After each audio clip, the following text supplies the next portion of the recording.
నెల్లూరు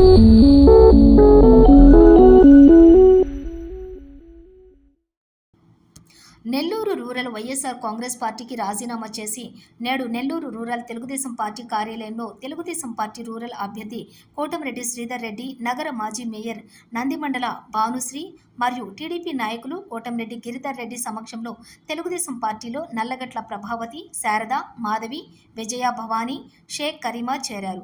20 రోజులకే అన్నీ అర్థం చేసుకుని ప్రజల ఆలోచనలకు, ఆకాంక్షలను అర్థం చేసుకుని ప్రజలు మార్పు కోరుకుంటున్నారని, తెలుగుదేశం పార్టీలో చేరటం చాలా సంతోషకరమని నెల్లూరు రూరల్ తెలుగుదేశం ఎమ్మెల్యే అభ్యర్థి కోటంరెడ్డి శ్రీధర్ రెడ్డి అన్నారు. గత 10 సంవత్సరాల నుంచి శ్రీధర్ అన్న వెంటే నడిచా. శ్రీధర్ అన్న దగ్గర మహిళలకు విలువ, గౌరవం రెండూ ఉంటాయి. కానీ ఆదాల ప్రభాకర్ రెడ్డి దగ్గర విలువ, గౌరవం రెండూ ఉండవు అని నల్లగట్ల ప్రభావతి తెలిపారు.